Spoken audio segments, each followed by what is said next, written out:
Hello everyone, I am Jay Ganesan and welcome to SphereSkill YouTube channel. So today we are going to see the part 3 portion of Office 365 setup.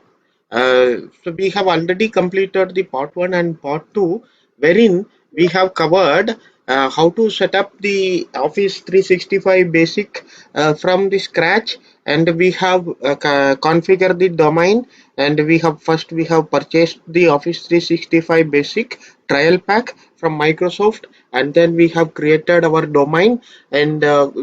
we have pointed the text record in order to validate the domain into Microsoft. And once that has been validated, we have created the NS record, that is your name server record, to provide the Microsoft the control of your domain, and configured the required DNS settings. So once after that, so we have created the users, and from the users we have sent and received emails to a Gmail ID, and we have configured the Outlook. So this is what we have seen so far, and we will be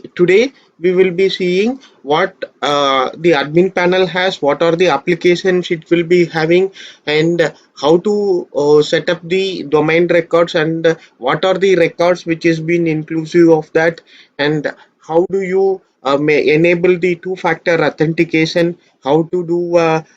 password recovery of your setting, and how to set up the calendar, and how to set up the people or the contact. So these are the things which we will be going through with today's